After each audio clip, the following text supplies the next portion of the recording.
Bwana Yesu asifiwe. Amina. Bwana Yesu asifiwe tena. Amina. So ni neema Mungu ametupatia wakati huu tusikie kutoka kwake. So acha tuamini, tuombe, alafu tuendelee sawa na mapenzi yake. Ee Mungu wa Abrahamu, Mungu wa Isaka, Mungu wa Yakobo, sifa na utukufu ni zako Bwana. Wewe ni Mungu ambaye uko juu Bwana ya muda. Wewe ni Mungu ambaye ubanwi na muda Bwana. Hata ule mwizi alipokuwa msalabani Bwana, ilikuwa ni wakati wake wa mwisho Bwana kuondoka na kuingia jehanamu Bwana.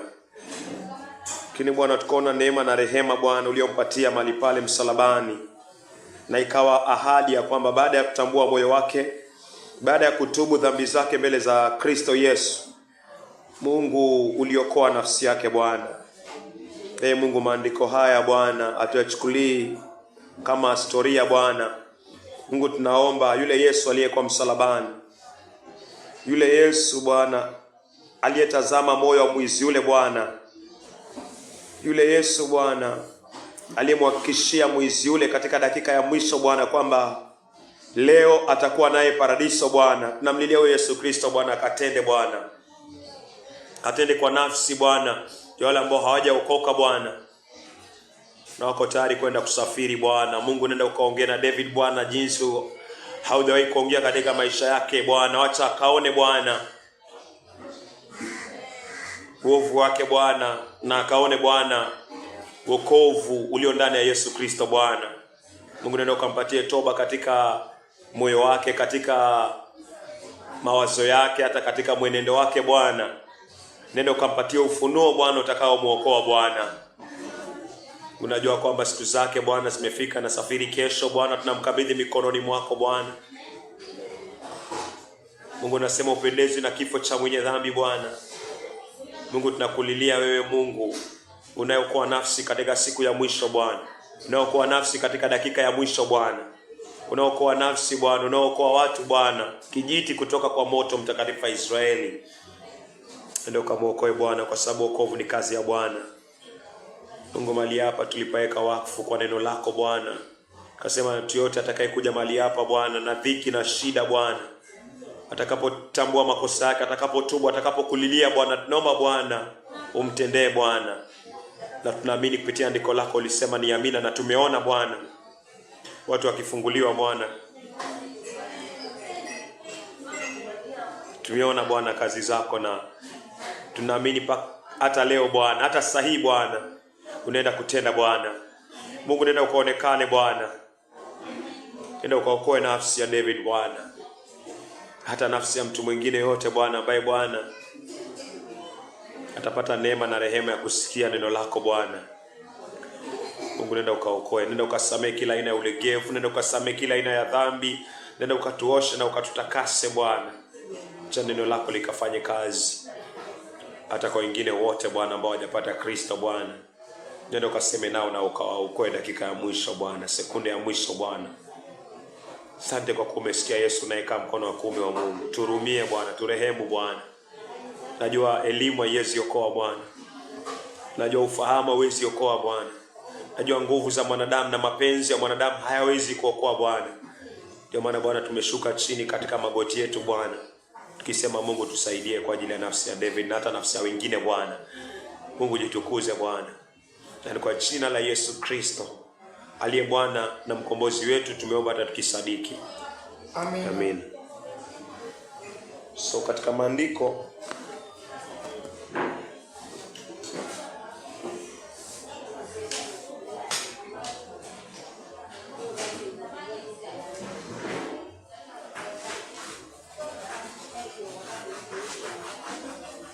kiangalia maandiko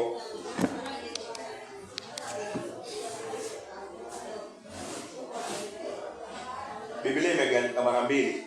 Kuna agano la kale na kuna agano jipya. Hivyo ndo Mungu amepanga neno lake. Na vitabu vyote vikiwekwa pamoja ni vitabu 66. So Mungu amemwandikia mwanadamu vitabu 66 ili mwanadamu asiingie katika ziwa la moto. So hivi vitabu 66 Mungu mwenyewe ni pumzi yake, na ametumia waandishi takriban kama 40 ili mimi na wewe, ili nafsi yako isiingie jehanamu. So Mungu amepanga neno lake kwamba kuna agano la kale, Old Testament, na kuna agano jipya. Agano jipya ni New Testament. Agano jipya.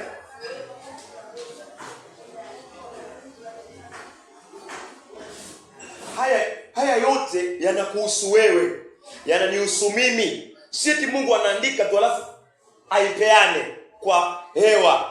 Mungu anakuandikia wewe. Mungu ananiandikia mimi. Hizi vitabu 66 nipate kuvisoma kwa uwezo wa Mungu, upate kuvisoma kwa uwezo wa Mungu, ili nafsi yako iweze kuamini ile kazi ambayo Mungu amekufanyia kupitia Yesu Kristo. Ili nafsi yako iweze kupata toba, uweze kumrejelea Mungu, kwa sababu Mungu anakuandikia. Mungu anatumia huyu mtumishi, anatumia huyu nabii, anatumia huyu apostle, anatumia huyu huyu mama, anawatumia hawa waandishi. Mradi tu hii barua ikufikie, inifikie, nisome kwa imani, nione kile ambacho Mungu anataka nione, na niamini hii ni barua Mungu ameniandikia mimi. Nimeipokea hii barua na moyo wako wote. So katika agano la kale na agano jipya, kwa agano la kale kuna Adam.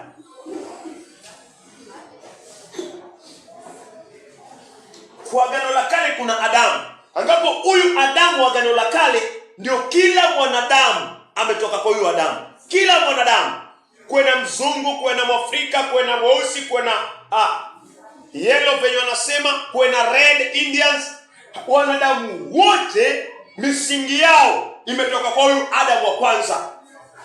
Kwa agano la kale, mimi na wewe chimbuko letu ni kwa huyu Adamu wa kwanza. Kitu chochote ambacho Adamu wa kwanza atafanya kinyume na Mungu, Mungu atakuhesabia wewe.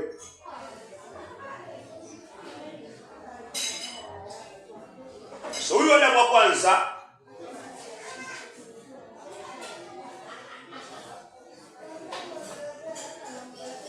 alibeba ulimwengu. Ulimwengu ulikuwa kwa viuno vyake. Adamu wa kwanza, ulimwengu ulikuwa kwa viuno vyake. Mungu akisema ulimwengu anamaanisha mimi na wewe. Mungu akisema ulimwengu anamaanisha wewe. Mungu akisema ulimwengu anamaanisha mimi. Mungu akisema kwa huyu Adam, dhambi iliingia kwa ulimwengu. Ulimwengu ni wewe, uko kwa viuno vya Adamu. Ulimwengu ni mimi, niko kwa viuno vya Adamu. So ulimwengu ulikuwa hapa kwa Adam.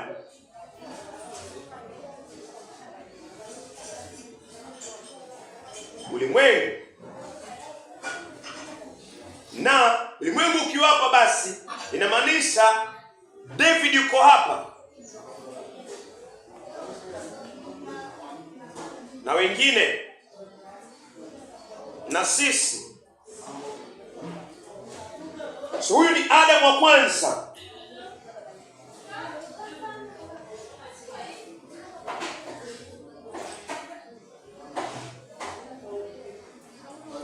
Adamu wa kwanza.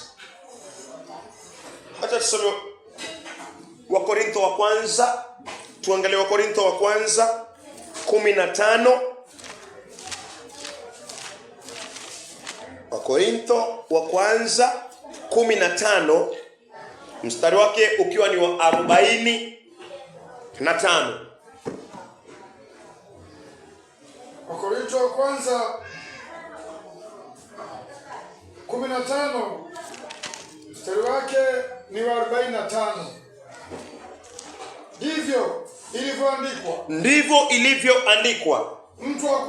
Mtu wa kwanza Adam akawa nafsi iliyo hai. Adamu wa mwisho ni roho. Adamu wa mwisho ni roho yenye kuhuisha.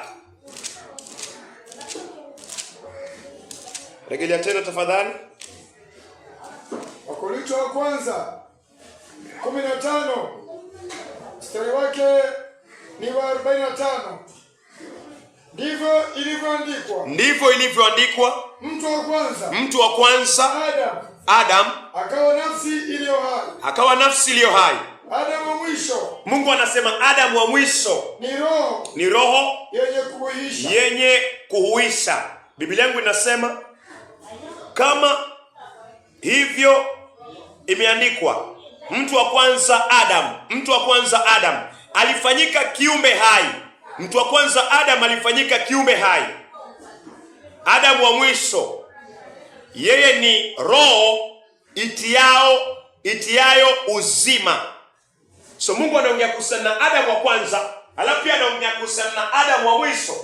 Adamu wa kwanza Mungu anasema ni kiumbe hai. Kiumbe hai ni nafsi. Huyu ni kiumbe hai. Alafu Mungu anaongea kuhusiana na Adamu wa mwisho. Adamu wa mwisho anasema yeye ni roho itiao uzima.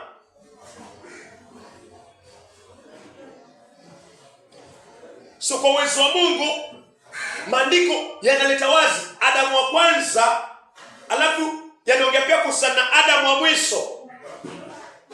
So kile ambacho kitafanyika kwa Adamu wa kwanza lazima nikipokee, nikubaliane nacho, na lazima nitubu sasa, kama vile maandiko yananieleza. Nigeuke kutoka kwa Adamu wa kwanza kulingana na maandiko. Andiko likugeuze, likufikisha mpaka kwa Adamu wa mwisho. Ndio maana tuna vitabu 66 Mungu ameniandikia, Mungu amekuandikia. Acha tuendelee tafadhali. Wakorintho wa kwanza 15 mstari wake ni 46. Wakorintho wa kwanza 15 mstari wake ni 46. Lakini hautangulii ule wa roho, bali ule wa asili. Baadaye uje ule wa roho. Maandiko anasema alitangulia kwanza Adamu ambaye ni kiumbe, nafsi iliyo hai. Adamu ndo alitangulia kwanza, mwili. Alafu baadaye huyu Adamu wa mwisho akaja roho. So kuna Adamu ambaye ni mwili, na kila kitu ambacho Adamu atazaa kitakuwa mwili.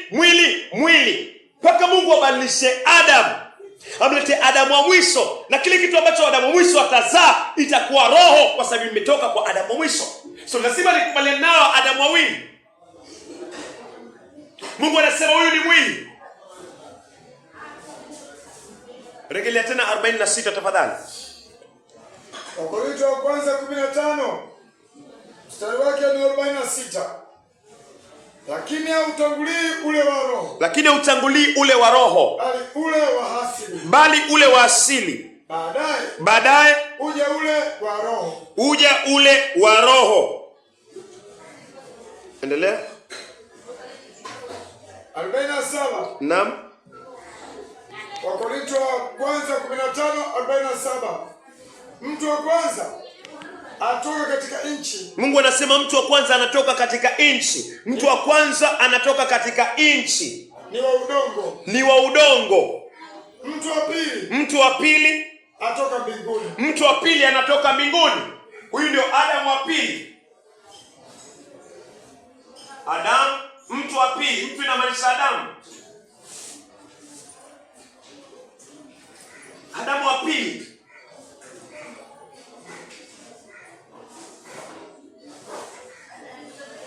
Rejelea tena tafadhali. Wakorintho wa kwanza 15. Mstari wake ni 47. Mtu wa kwanza. Mungu anasema mtu wa kwanza, Adamu wa kwanza atoka katika nchi. Anatoka katika nchi. Paka hapo tafadhali. Adamu wa kwanza Mungu anasema anatoka katika nchi. Ukisoma, nitasoma Mwanzo, usitoke hapo tafadhali. Nitasoma Mwanzo 2 mstari wake ni wa 7. Mwanzo 2 mstari wake ni wa 7. Mungu anasema hivi. Bwana Mungu, Mwanzo 2 mstari wake ni wa 7. Bwana Mungu alimuumba mtu kutoka mavumbi ya ardhi, akampulizia pumzi ya uhai puani mwake, mtu akawa kiumbe hai. Mungu anamwita Adam kiumbe hai. Mtu wa kwanza atoka katika ardhi, atoka katika nchi, anatoka katika udongo. So Mungu anasema huyu Adamu wa kwanza alitengenezwa kutoka kwa udongo, na yeye ni mwili. Na mimi na wewe, ulimwengu uko ndani ya huyu Adamu wa kwanza. Wewe uko ndani ya viuno vya huyu Adamu wa kwanza. Mungu akimtengeza Adamu kwa udongo, Mungu anakutengeza wewe. Mungu ananitengeza mimi ndani ya Adamu wa kwanza. Mimi na wa udongo ndani ya viuno vya Adamu. Wewe unakuwa udongo ndani ya viuno vya Adamu. Adamu yupi? Adamu wa kwanza. Unakuwa mwili. Nakuwa mwili. Rejelea tena 47. Ianze tena. Wakorintho wa kwanza. Naam. 15. Naam. Mstari wake ni 47. Mtu wa kwanza atoka katika nchi. Ni wa udongo. Endelea. Mtu wa pili. Maandiko yanasema mtu wa pili, Adamu wa pili atoka mbinguni. Adamu wa pili, maandiko yanasema huyo anatoka kwa udongo. Adamu wa pili ni Yesu. Manake Yesu ndio yule aliyetoka mbinguni.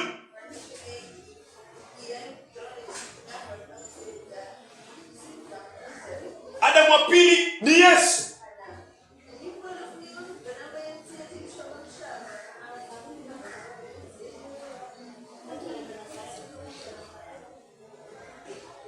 Unaweza kusoma 48. Wakorintho wa kwanza 15. Mstari wake ni wa 48. Kama alivyo yeye wa udongo. Maandiko yanasema hivi. Kama alivyo huyu wa udongo, kama alivyo Adamu wa udongo, ndivyo walivyo walio wa udongo. Mungu anasema hivyo wale walio wa udongo pia watakuwa hivyo. Anasema penye Adamu yuko, wewe utakuwa hivyo. Venye Adamu yuko, sisi tukizaliwa, tuwazaliwa na asili ya Adamu. Unazaliwa na ile asili ya Adamu, wewe unakuwa tu vile kama Adamu yuko. Hauwezi jaribu kujibadilisha. Maandiko yanasema vile Adamu yuko wa udongo, wewe ukizaliwa unakuwa hivyo udongo. Yohana 3. Mtasoma tu. Usitoke hapo. Mtasoma Yohana 3. Yohana 3 mstari wake ukiwa ni wa 6. Yohana 3 mstari wake ni wa 6. Mungu anakuambia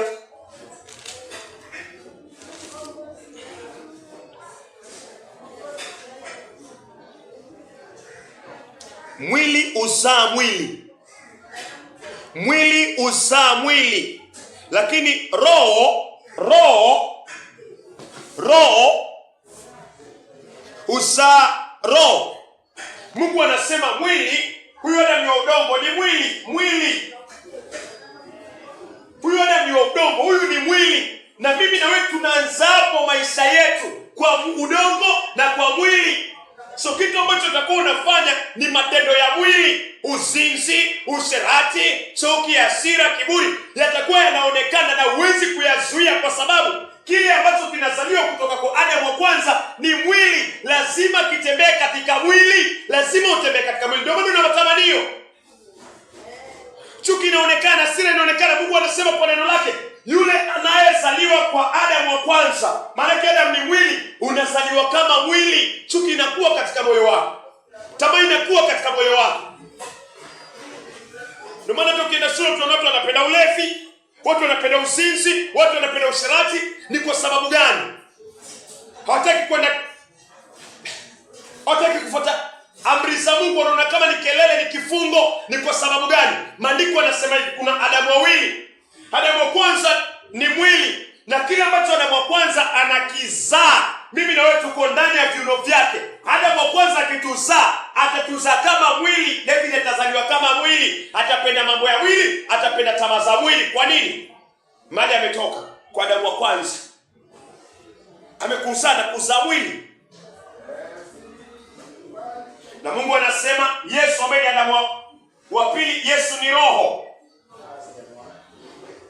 Ndio maana Mungu anataka mimi na wewe nikijiweka hapo chini, ambaye tumezaliwa kwa Adamu wa kwanza, nitambue kwamba mimi ni mwili. Hakuna chochote kizuri unaweza kufanya. Wewe unategemea huyu Adamu, mimi namtegemea huyu Adamu wa kwanza. Na kama umezaliwa kutoka kwa kitovu cha Adamu wa kwanza, wewe ni mwenye dhambi tu. Utaishi ukitimiza mwili, kwa sababu mwili uzaa mwili mpaka mwisho. Ni kwa sababu gani watu wanaishi maisha machafu? Ni kwa sababu wamezaliwa kutoka kwa mwili. Baba yao ni mwili.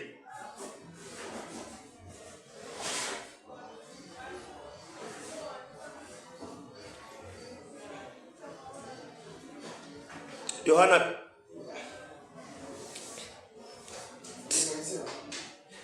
3:6 inasema hivi,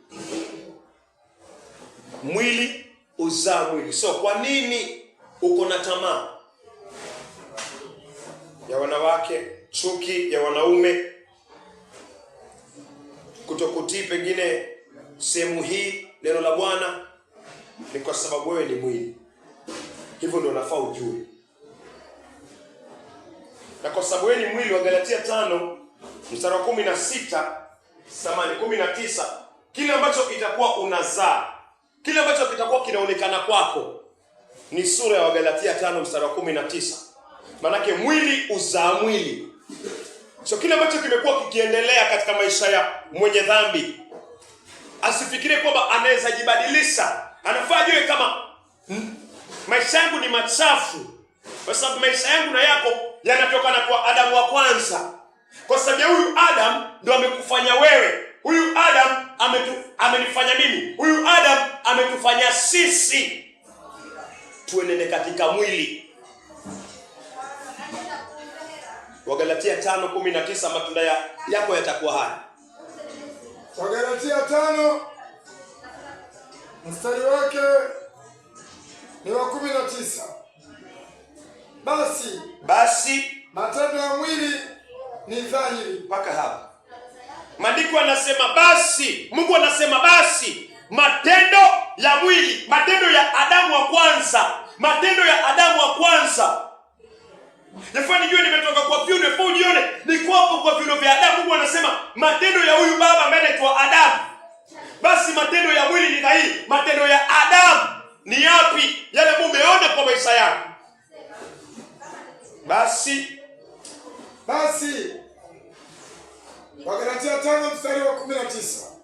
Basi matendo ya mwili ni dhahiri. Matendo ya mwili ni dhahiri. Ndio haya. Ni haya: uasherati, uchafu, tendo la ndoa.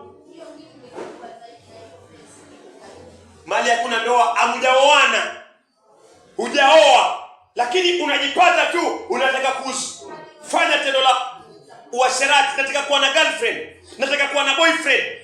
Hii ni nini? Kwa nini unataka kuwa na girlfriend? Unataka kuwa na girlfriend kwa sababu kile ambacho kimezaliwa na Adamu wa kwanza ni mwili. Lazima kitatafuta girlfriend, lazima kitatafuta boyfriend, kitatafuta, kitakuwa kinasumbuka. Kwa nini? Maandiko yanaweka wazi, kuna Adamu wa kwanza kwa Agano la Kale ambaye yeye ni mwili, na kile anachokizaa anazaa mwili, na mwili matendo yake, matunda yake ni uasherati. Naona siwezi vumilia, siwezi ngoja ndoa, najipata na fanya uasherati, kwa sababu mwili, mpendo uzaa mwili. Nafaa ujione hivyo. Kwa nini uko na tamaa kwa moyo wa wanawake na wanaume? Ni kwa sababu mwili umetoka kwa mwili, lazima utakuwa na tamaa. Lazima utakuwa na tamaa. Na huwezi kujibadilisha. Unategemea Adamu wa pili. Huyu ndio anaweza kubadilisha, kwa sababu huyu alipokuzaa haukupanga, haukuzuia Adamu asikuzae, haukuzuia Adamu asikupatie dhambi, haukuzuia. So huwezi jibadilisha. Uasherati,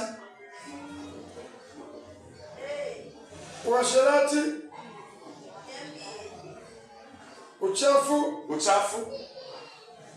ufisadi, uchafu kuangalia pornografia, masturbation, huo ni uchafu. Ufisadi, ibada ya sanamu, ibada ya sanamu, uchawi, uadui, ugomvi, wivu, hasira, fitina, mafarakano, uzushi, usda, ulevi, ulafi na mambo yanayofanana na hayo. Katika hayo mambo ya mwili anatuambia mapema, kama alivyokwisha kutuambia ya kwamba watu wanaotenda mambo hayo ya mwili, mambo ya Adamu wa kwanza, watu wanaotenda mambo hayo hawataurithi. Mungu anasema hawataurithi ufalme wa mbinguni. So Mungu akiandika hivi, hawezi jizuia kutenda, utatenda. Hii ni ibada, hii ni lazima, hilo ni a must kwa mtu yote ambaye ametoka kwa Adamu wa kwanza. So viumbe vyote wakizaliwa kwa Adamu wa kwanza, hata bila kwenda kulia makushoto, wana usherati, wana sanamu, wana chuki, wana hasira, wana kiburi. Hiyo ndio asili yao. Hata akisema mimi haya siyatendi, anayatenda kwa sababu amezaliwa kwa mwili. Na Yesu anasema kile kinachozaliwa na mwili ni mwili, kitatoa mwili, kitaishi kwa mwili.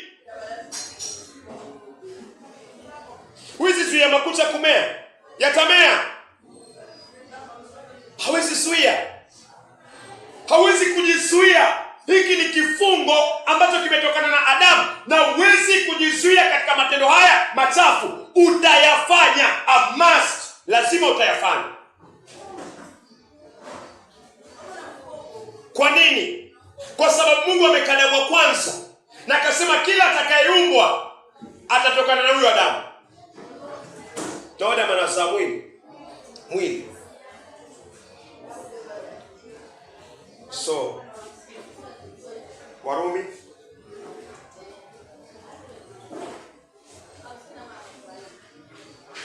tutarudi huko kwa Korintho. Warumi 5 mstari wa 12. Warumi 5 mstari wake ni wa 12. Kwa hiyo kama kwa mtu mmoja, kumbuka Mungu anasema kama kwa mtu mmoja dhambi iliingia ulimwenguni. Huyo mtu mmoja ni nani? Adamu. Kama kwa mtu mmoja, mtu wa kwanza ni Adamu. Kwa hiyo kama kwa mtu mmoja ambaye ni Adamu, dhambi iliingia ulimwenguni. Ulimwengu ni nani? Ulimwengu uko ndani ya Adamu. Huyu tumemchora hapa kama mfano tu. Huyu ni Adamu. Halafu ulimwengu uko ndani ya viuno vya Adamu. Mungu anasema sasa, kwa hiyo kama kwa mtu mmoja, kwa hiyo kama kwa Adamu wa kwanza dhambi iliingia ulimwenguni. Ulimwengu ni hapa, uko kwa viuno vya Adamu, niko kwa viuno vya Adamu. Adamu alipoasi kwenda kinyume na neno la Bwana, miti yote ya bustani unaweza kula, lakini mti wa ujuzi wa mema na mabaya usile. Ile siku Adamu utakula, hakika utakufa. Adamu alipokula katika Mwanzo 2:16, 17 na kwa amri. Mwanzo 3 mstari wa 6 na 7, wanaasi. Eva anakula, anampa mumewe anakula, wanaenda kinyume na amri ya Mungu. Sasa kwa sababu wameenda kinyume na amri ya Mungu, Mungu anasema kama vile dhambi ilivyoingia kwa mtu mmoja ambaye ni Adamu, iliingia kwa ulimwengu. Adamu alipotafuna tu mti, tunda la mti wa ujuzi wa mema na mabaya, alipotafuna tu dhambi iliingia kwa moyo wako. So David akawaje? David kwa viuno vya Adamu, na mimi na wewe tukawa tayari tushapokea mbegu ya dhambi. Baada kuna moyo, dhambi kakaa hapo. Alafu pia kwa moyo wa David, moyo wa ulimwengu, kaingia dhambi. Adamu alipoenda tu kinyume na ile amri ya Mungu, hivi Mungu anasema dhambi iliingia kwa moyo wake, alafu ikaingia ndani ya moyo wa ulimwengu, ukawa mwenye dhambi. So huwezi kujitoa hapa. kuzini utazini, kuiba utaiba, kutukana utatukana. Hayo yote utayafanya. Utakuwa mtumwa wa masturbation, utakuwa mtumwa wa pornografia, utakuwa mtumwa wa tamaa, utakuwa na hasira, utakuwa na chuki, utakuwa na wivu, yatakuwa tu ndani. Majivuno yatakuwa. Kwa nini? Wewe ni mwili, umetoka kwa mwili, lazima utatoa matunda ya mwili. Mti mbaya uzaa matunda mabaya. Adamu ni mti mbaya. Mimi na wewe tukizaliwa ni matunda mabaya, kwa sababu ni matunda yaliyotokana na Adamu. Matunda yameoza. Huyo ndio wewe, huyo ndio mimi.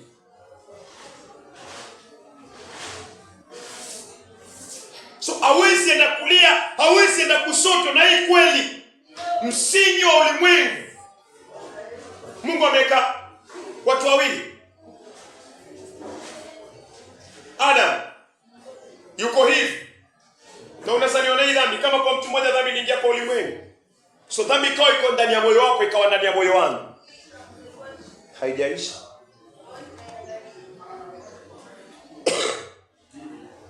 Warumi 5 mstari wake ni wa 12. Kwa hiyo kama kwa mtu mmoja dhambi iliingia ulimwenguni, na kwa dhambi hiyo mauti, na hivyo mauti ikawafikia watu wote, kwa sababu wote wamefanya dhambi. Mauti ikawafikia watu wote kwa sababu wote wamefanya dhambi. Mtu mmoja ndiye amefanya dhambi. Alafu Mungu anasema hawa wote wamefanya dhambi. Nani amefanya dhambi? Mtu wa kwanza kufanya dhambi ni Adam.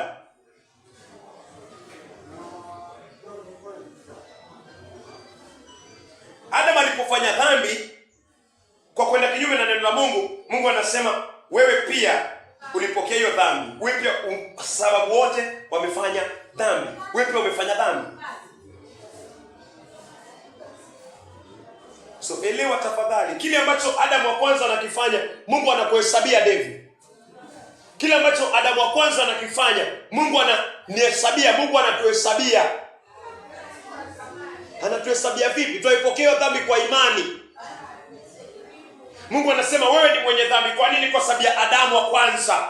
Alafu napokea kwamba mimi nikitembea matunda machafu yanaonekana. Nikiuliza wewe ni nani? Nasema mimi ni mwenye dhambi.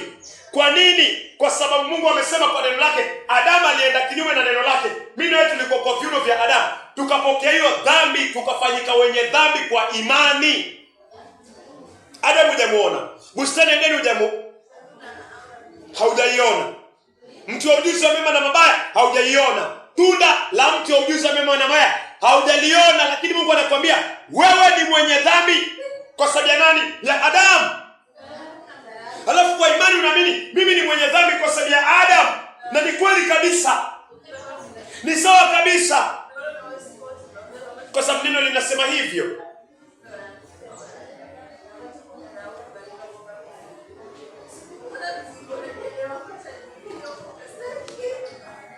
Unaweza kusoma mstari wa 10 na 7. Warumi 5 mstari wa 17. Warumi 5 mstari wake ni wa 17. Kwa maana ikiwa kwa kosa la mmoja ikiwa kwa kosa la mtu mmoja mauti ilitawala kwa sababu ya yule mmoja. Mungu anasema ikiwa kwa kosa la mtu mmoja, Adam alikosa, Mungu anasema mauti ikawa inatawala. Nani amekosa? Mungu anasema Adam alipokosa, ulimwengu ulikosa. Kosa la mtu mmoja, Adam ndo alienda kinyume na neno la Mungu. Mungu anamwambia miti yote ya bustani unaweza kula, lakini mti wa ujuzi wa mema na mabaya usile. Ile siku Adam utakula kwa mti huu, hakika utakufa. Adam anashawishiwa. Shetani anamshawishi Eve anakula, anampatia Adam. Adam akila, Mungu anasema kwa kosa la Adam wewe umekosa dhambi, wewe ni mwenye dhambi, mauti yako ndani yako. Mauti ni ziwa la moto. Hiyo ndio Mungu anasema, na hiyo ndio judgment Mungu anatoa. Kosa la mtu mmoja, huyu ndio amekosa, mimi nimehesabiwa. So huyu amekosa, wewe umehesabiwa.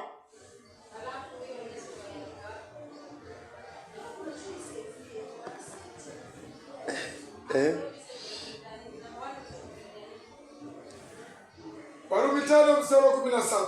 Naam. Kwa maana Kwa kukosa mtu mmoja, ikiwa kwa kukosa mtu mmoja mauti ilitawala kwa sababu ya yule mmoja. Mauti ilitawala kwa sababu ya huyu mmoja. Mauti ilitawala kwako, dhambi ikatawala kwako kwa sababu ya Adamu wa kwanza. Zaidi sana wao wapokea wingi wa neema na kile kipawa cha haki. Watatawala katika uzima kwa yule mmoja. Mstari wa 18, Yesu Kristo. Kwa yule mmoja ambaye ni Yesu Kristo. Alafu inaongea pia kuhusiana na Yesu Kristo. Tutakuja hapo. Unaweza angalia 19 sehemu ya A. Kwa sababu kama kukosa kwake mtu mmoja. Samahani, 18 hatujasoma. 18. Warumi 5 mstari wa 18. Naam. Basi tena. Mungu anasema, basi tena. Kama kukosa moja. Kama kwa kosa moja, huyu amekosa. Adam amekosa. Kama kwa hilo kosa moja, Mungu anasema kosa David.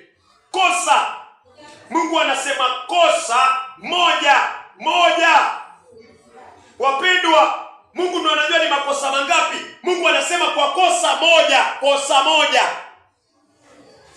Watu wote walihukumiwa adhabu. Paka hapo. Rejelea tena paka hapo tafadhali. Warumi 5 mstari wa 18. Warumi 5 mstari wake ni wa 18. Basi tena. Mungu anasema basi tena. Kama kosa moja. Kosa. Watu wote walihukumiwa adhabu. Mungu anasema kosa moja.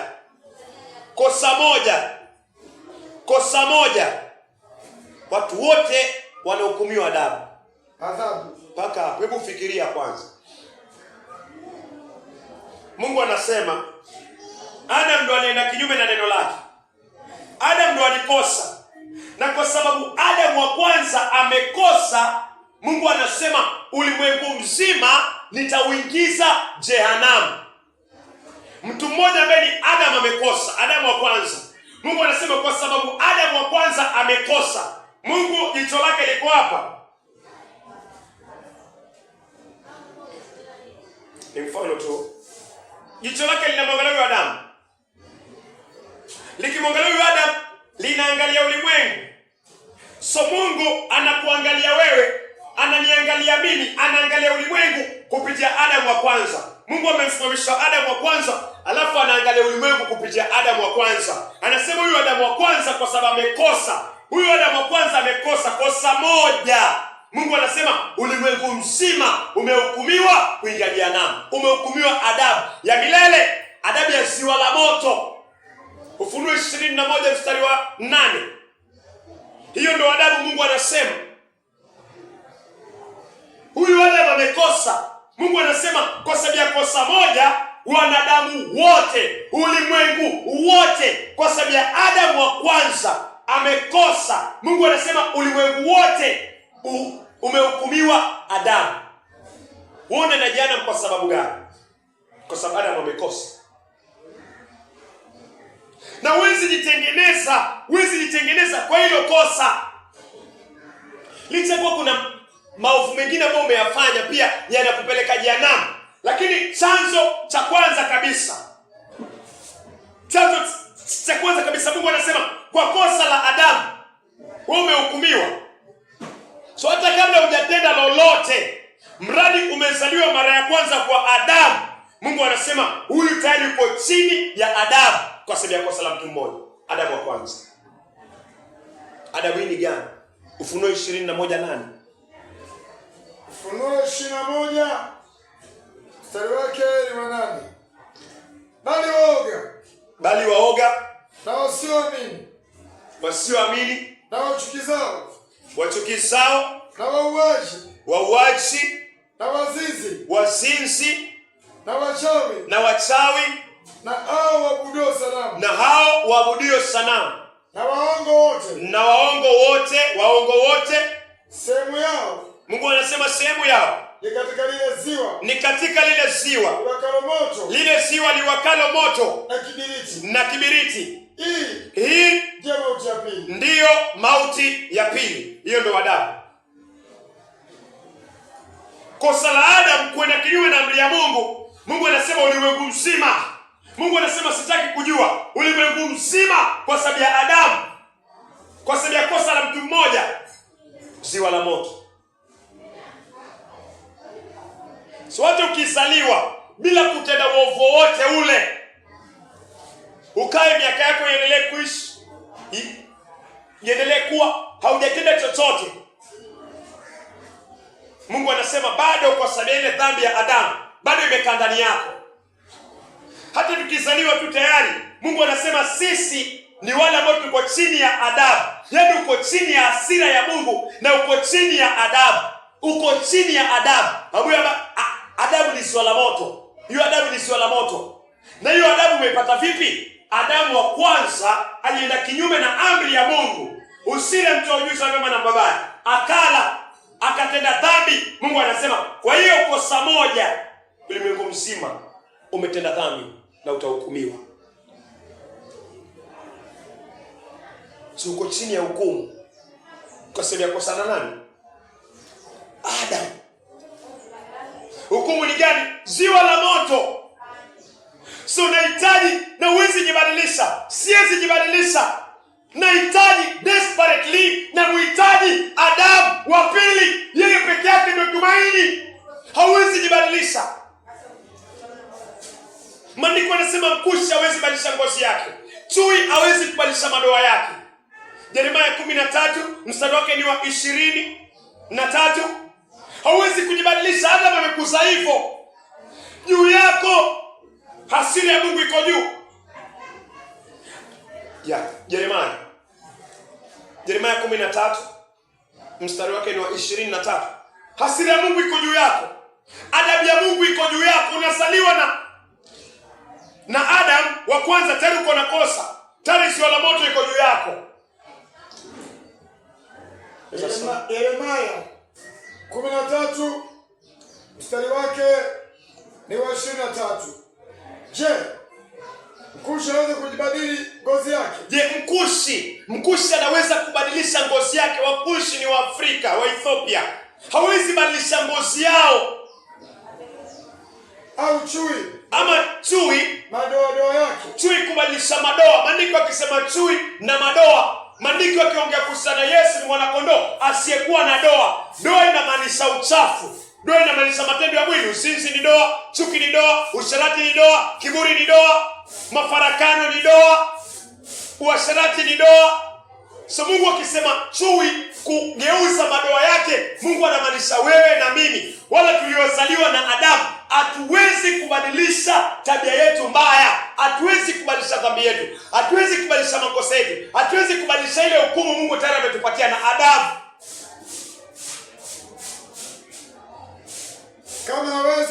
Kama anaweza. Ndipo nani? Basi sisi waweza kutenda mema. Twaweza kutenda mema. Ninyi mmeweza kutenda mabaya. Sisi tuliyezoea kutenda mabaya. So maandiko yanasema kwa sababu tumezaliwa na Adam, tuko chini ya ziwa la moto. Na Mungu anasema hasira yake iko juu yako, David. Kwa nini? Kwa sababu Adam alikwenda kinyume na amri ya Mungu, neno la Mungu. Ulipokea kosa, ulipokea dhambi. Mungu asemi kwa sababu umetenda kwanza. Anasema kwa sababu ya huyu mmoja, huyu Adamu. Na anasema hawezi kujisaidia. Hawezi kujisaidia. Chui hawezi kubadilisha madoa yake. Mtu ambaye amezaliwa na Adamu hawezi kubadilisha tabia yake, asili yake mbaya. Hawezi. Hata akificha makucha, asiangalie pornografia, asizini kimwili, asifanye uasherati, ndani ya moyo atakuwa hawezi, atakuwa anafanya katika moyo, atakuwa anatamani kwa moyo. Atakuwa anatamani kwa moyo. Kwa nini? Chui hawezi kubadilisha madoa yake. Mtu ambaye amezaliwa na Adamu hawezi kubadilisha asili yake. Asili yake ni mbaya, lazima atawaza vibaya, lazima atatenda mabaya, kwa sababu yeye ni tunda baya lililotoka kwa mti mbaya. Hawezi kufanya chochote. Mungu anasema muda unaenda. Yafaa nifanye nini? Yafaa nimlilie Mungu. Mungu ni rehemu. Mungu nisaidie. Siwezi kujibadilisha. Mungu ndiye amenipatia dhambi, Adamu wa kwanza, na kuna zile ambazo wewe mwenyewe personal, mimi mwenyewe personal tumezitenda ambazo zinatosha kutuingiza jehanamu. Tunakuwa wana wa jehanamu mara mbili. Mara ya kwanza ni ile umepokea kwa Adamu, mara ya pili ni ile umetenda uzinzi, chuki, hasira, uongo, kiburi, kutokuamini, uoga. Hiyo ni sio la moto tayari. So mimi ndio tutakuwa wana wa jehanamu mara mbili. Mara ya kwanza ni Adam amekupatia dhambi na uko chini ya Adamu ya kuingia motoni. Alafu ukizaliwa unaanza kuzitenda sasa. Unadanganya. Kudanganya ni dhambi ambayo inakuingiza kwa ziwa la moto, na umedanganya maisha yako yote. Unakuwa mwana wa jehanamu mara mbili. Utajisaidiaje hapo?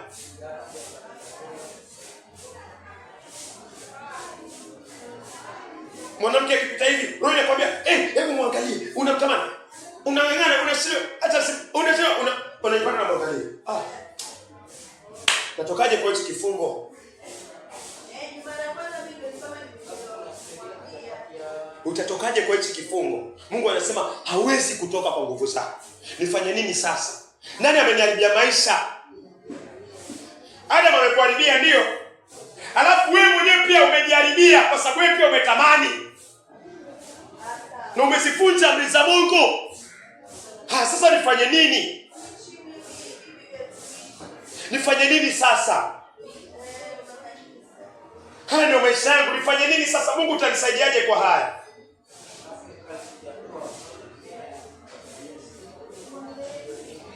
Warumi 5:19. Sehemu ya A peke yake. Warumi 5 mstari wake ni wa 19. Kwa sababu Mungu anasema kwa sababu kama kwa kuasi kwake mtu mmoja. Kama kwa kuasi, angalia mali Mungu anaweka shabaha. Mungu anasema kama kwa kuasi kwake mtu mmoja ambaye ni Adamu wa kwanza. Huyu Adamu alipoasi mtu mmoja. Watu wengi, Mungu anasema watu wengi waliingizwa katika hali ya wenye dhambi. Waliingizwa katika hali ya wenye dhambi. Rejelea tena tafadhali. Rejelea tu hapo. Peke yake. Asante.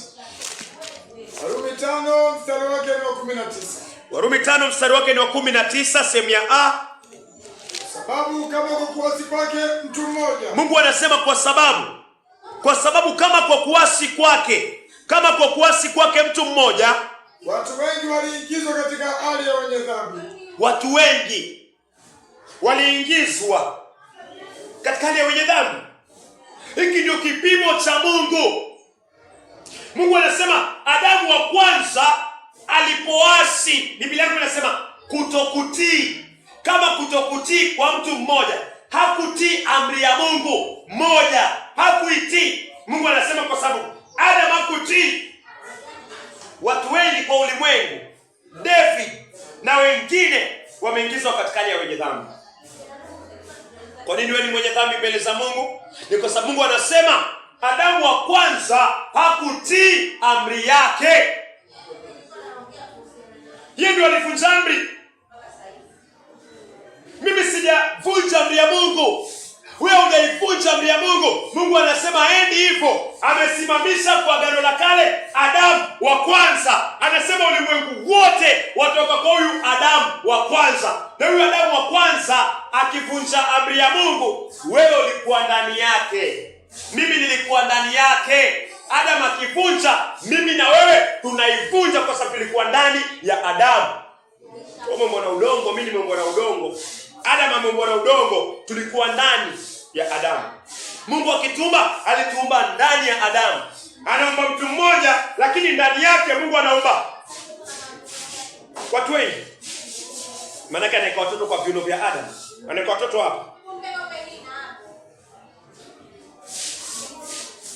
So wewe ni mwasi kwa asili. Mimi ni mwasi kwa asili. Na huwezi kujibadilisha. Kilio chetu ni Mungu tuhurumie, Mungu tusaidie, Mungu turehemu. Hatuwezi kujibadilisha. Hatuwezi. Biblia yangu inasema hivi, Warumi 5 mstari wake ni wa 19. Kwa maana, na ni Mungu anasema, kwa maana kama vile kwa kutokutii yule mtu mmoja, kwa maana kama vile kwa kutokutii yule mtu mmoja wengi walifanywa wenye dhambi. Ulifanyikaje mwenye dhambi leo?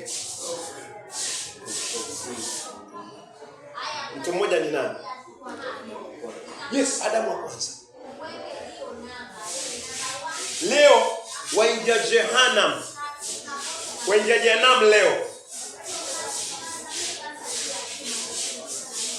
kupitia dhambi ya nani? Leo uko chini ya adabu. Uko chini ya adabu. Warumi 5 mstari wa 18. Uko chini ya adabu. Uko chini ya adabu kwa ajili ya dhambi ya nani? Ya Adamu.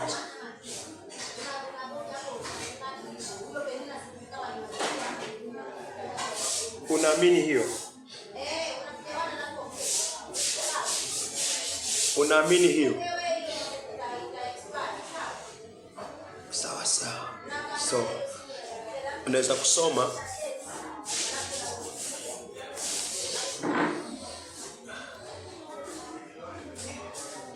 mpaka hapo. Unafikiri utasaidika vipi? Mpaka hapo nini ya kuongelesha ndani ya moyo? Wafikiri utasaidika vipi?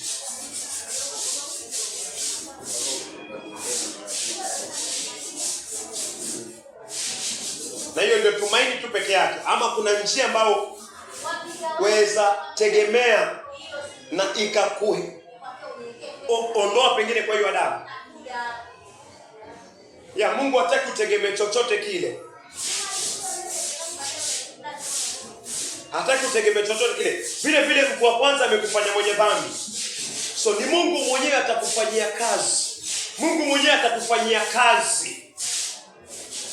Na Mungu atafanyaje kazi? Mungu mwenyewe anajua penye atafanya kazi yake. Hata turudi tena wa Korintho.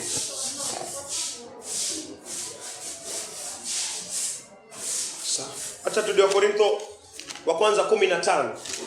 So hivi ndio Mungu anakufanyia kazi. 15:45. Ya Wakorintho wa kwanza 15:45. Wakorintho wa kwanza 15 mstari wake na 45. Ndivyo ilivyoandikwa. Mungu anasema ndivyo ilivyoandikwa. Mtu wa kwanza Adam akawa nafsi iliyo hai. Adamu wa mwisho ni roho. Mungu anasema tayari nimewapatia Adamu wa kwanza, tumeona madhara. Mungu ameona madhara. Mungu ameona ulimwengu mzima. Mimi na wewe tukiwa ndani ya ulimwengu tumehesabiwa adabu, tumehesabiwa ziwa la moto, na lazima tuingie jehanamu. Hatuwezi kujibadilisha. Huwezi jibadilisha. Mkusi hawezi jibadilisha. Mungu anaangalia hilo picha. Mungu anasema naleta Adamu wa pili. So tumaini langu lilizaliwa na Adamu wa pili mwili. Siwezi jisaidia, huwezi jisaidia. Mimi nafaa niingie jehanamu. Wewe unafaa uingie jehanamu. Mungu anasema kuna kitu Mungu anafanya. Mungu anasema ameupenda ulimwengu, Yohana 3:16. Kwa maana jinsi hii Mungu aliupenda. Mungu alikupenda personal. Mungu anakupenda. Mungu akanipenda personal. Kwa maana jinsi hii Mungu aliupenda ulimwengu. Ulimwengu ukiwa ndani ya Adamu. Ulimwengu ni David. Ulimwengu ni mimi na wewe. Ulimwengu ni sisi. Mungu akaona ulimwengu ukiingia jehanamu. Mungu akiona viuno vya Adamu, moyo wako ulifunjika. Moyo wa Mungu ulifunjika kwa sababu ulimwengu mzima, viumbe vyote ambavyo ameviumba vinaingia jehanamu. Moyo wa Mungu ukafunjika. Mungu akiangalia viuno vya Adamu, tafadhali Mwanzo 6 mstari wa 6, hapo tutarudi. Tafadhali pokea hii, fungua moyo wako. Angalia nini kiliendelea kwa moyo wa Mungu alipoona viuno vya Adamu, alipochungulia kwa viuno vya Adamu. Mungu moyo wake ulivunjika. Mwanzo 6 mstari wake ni wa 5. Mwanzo 6 mstari wake ni wa 5. Bwana akaona ya kuwa maovu ya mwana Adamu. Mwana inamaanisha mtoto, Adamu inamaanisha watoto wa Adamu. Hawa watoto wa Adamu walikuwa wapi? Walikuwa kwa viuno vya Adamu. Mungu akiangalia viuno vya Adamu, anaona ulimwengu wote umetenda dhambi. Mungu akiangalia viuno vya Adamu, anaona majitu, anaona uovu, anaona Sodoma na Gomora. Mungu akiangalia viuno vya Adamu, anaona kizazi ambacho kinaenda kuharibika na kingejeana milele. Nini inafanyika kwa moyo wake? Mwanzo 6 mstari wake ni wa 5. Mwanzo 6 mstari wake ni wa 5. Bwana akaona ya kuwa maovu ya mwanadamu, mimi na wewe, ni makubwa duniani. Na kwamba kila kusudi analoliwaza moyoni mwake, kila kusudi ambalo mwanadamu analiwaza ni baya tu siku zote. Mstari wa 6, siku zote ni baya. So Mungu anavunjika moyo akiangalia kwa viuno vya Adamu wa kwanza. Mungu anavunjika moyo kwa sababu anaona watu ni wabaya, watu wanaishi machafu, uovu umezidi. Moyo wa Mungu unavunjika, Mungu anahuzunika. Halafu Yesu analia. Mwanzo 6 mstari wake ni wa 6. Mwanzo 6 mstari wake ni wa 6. Bwana akagairi, Mungu akajuta. Kwa kuwa amemfanya mwanadamu duniani. Akahuzunika moyo. Mungu akahuzunika moyo. So Mungu akiangalia kwa viuno vya Adamu, akiangalia ulimwengu, Mungu anasema alihuzunika na akajuta na akawa na huzuni kwa moyo. Mungu anakuwa na huzuni kwa moyo kwa sababu ulimwengu mzima unaingia jehanamu. Kila ambacho amekiumba mwenyewe kitakatifu kimeharibiwa na wote wanaingia jehanamu. Mungu anasimama hapa anaangalia viuno vya Adam, anaona David akiingia jehanamu. Mungu anahuzunika. Yesu analia. Yohana 11 mstari wa 35. Yesu analia kwa nini? Anahuzunika kwa sababu watu hawamwamini. Hawamwamini kwamba yeye ndio ufufuo. Hawamwamini Adamu wa pili kwamba yeye ndio ametumwa na Mungu. Asifufue tu Lazaro aliyekufa, lakini awafufue mpaka watu ambao wamekufa kwa dhambi zao, watu ambao kwa viuno vya Adamu. Yesu ni Adamu wa pili. Yesu anakuja. Mungu amehuzunika kwa moyo wake kwa sababu akiangalia viuno vya Adamu, anaona watu waliohukumiwa Adamu. Mungu anahuzunika kwa moyo. Yesu analia kwa sababu watu hawamwamini. Yohana 11 mstari wake ni wa 35. Yesu akalia machozi. Mungu anahuzunika akiangalia viuno vya Adamu, akiniona mimi naishi maisha machafu, waishi maisha machafu na waelekea jehanamu. Mungu akiangalia viuno vya Adamu anahuzunika. Na Yesu anafanya nini? Yesu analia machozi. Adamu wa pili analia machozi kwa sababu amekuja kama ufufuo. Anifufue na kufufue, akuondoe katika Adamu wa kwanza. Yaani kwa sababu anampenda Lazaro, ndio anampenda Lazaro analia. Na pia ovu lingine, watu hawakumwamini kama yeye ndio ufufuo. Hawakuamini kama anaweza kumfufua Lazaro.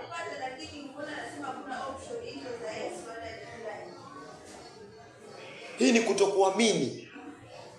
Utabaki katika dhambi kama mfu aliyekufa kwa dhambi.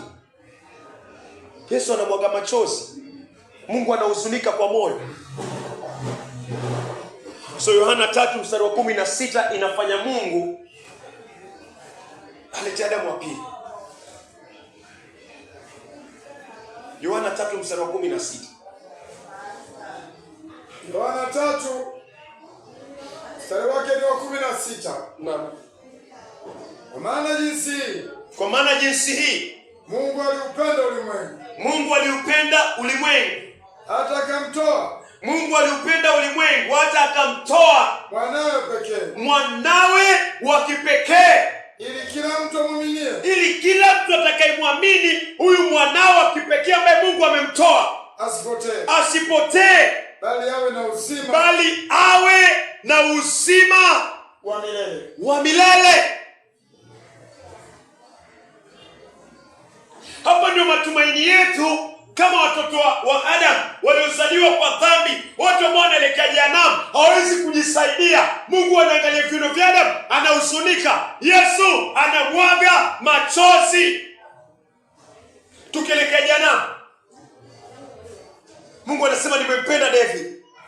Mungu anasema nimeupenda ulimwengu na hakuna kitu kitanizuia nisimtoe mwanangu wa kipekee kwa ulimwengu. Huu ni upendo. Huko tuelekea jehanamu, hakuna chochote kizuri umefanya. Uelekea jehanamu, unaelekea jehanamu. Mungu anasema nakupenda wewe ambao unaelekea jehanamu. Maandiko yanasema tukiwa wadhaifu, tukiwa hatuna uwezo wote wa kutenda chochote, hapo ndio Yesu alitufia. So hauokolewi kwa sababu una kitu cha kujibadilisha. Hauna, unaelekea jehanamu. Mungu anasema nimempenda huyu vile alivyo. Namtolea sadaka ambaye ni Yesu Kristo. Namleta Adamu wa pili. Vile Adamu wa kwanza alitenda, ukahesabiwa dhambi kupitia uasi wake. Mungu analeta Adamu wa pili atende. Ili kupitia Adamu wa pili ametenda, wewe uamini, uhesabiwe haki. Umeelewa? So macho yetu yote yanakuja kwa Adamu wa pili. Kwa Adamu wa kwanza hukutenda, ufanyike mwenye dhambi. Adamu wa kwanza, elewa David tafadhali. Adamu wa kwanza alitenda uasi, alienda kinyume na neno la Bwana. Hakutii neno la Bwana. Hakutii, ukafanyika mwenye dhambi. Na ukahukumiwa adabu. Mungu anasema anamleta Adamu wa pili. Alafu usikie kutoka kwa Adamu wa pili. Ugeuka kutoka katika utubu mawazo ya Adamu wa kwanza. Utubu njia za Adamu wa kwanza. Utubu hata ile fikra za moyo wa Adamu wa kwanza. Neno la Mungu likuhamishe katika lile tendo moja la Adamu wa pili. Yesu akitenda, Yesu atahesabiwa haki. Utakapoamini Yesu aliyokutendea, utahesabiwa haki. Utakuwa huru. Kwa sababu Adamu alipotenda, Mungu alimhesabia dhambi. Mungu anambia sasa geuka kwa njia zako mbaya. Badilisha mawazo yako ya moyo. Angalia Adamu wa pili. Huyu akitenda, utakapoamini venye ametenda, utahesabiwa haki pia na utakuwa mwenye haki. Elewa. So ili uwe mwenye haki, unategemea nani atende? Adamu. Ulipofanyika mwenye dhambi, ni nani alitenda? Adamu wa kwanza. So tumaini lako liko kwa Adamu gani? Adamu wa pili. Hiyo ndio tumaini. Mungu aliupenda ulimwengu hata akamtoa mwanawe wa kipekee, Yesu Kristo peke yake. Adamu wa pili peke yake, Adamu wa mwisho peke yake. Yeye atende. Na kuja kusikia Adamu wa mwisho amenitendea nini? Ananiambia nini? Niamini, nihesabiwe haki. Uamini, uhesabiwe haki. Hivyo na mimi nimehesabiwa haki. Na wengine wote ambao wameokoka kweli kibibilia, wanangoja huyu atende. Yeye atende. Nani atakuzaa? Yeye atakuzaa. Bwana Yesu asifiwe. Amen. So acha tuangalie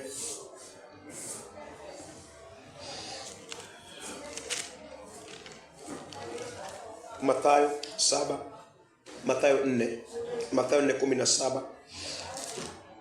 Adamu wa pili ametoka mbinguni, ambaye ni Yesu Kristo akatoka mbinguni. Adamu wa pili ni roho. Mathayo 4 mstari wa 17. Mathayo 4 mstari wake ni wa 17. Tokea wakati huo Yesu alianza kuhubiri. Adamu wa pili, kuwa makini kabisa.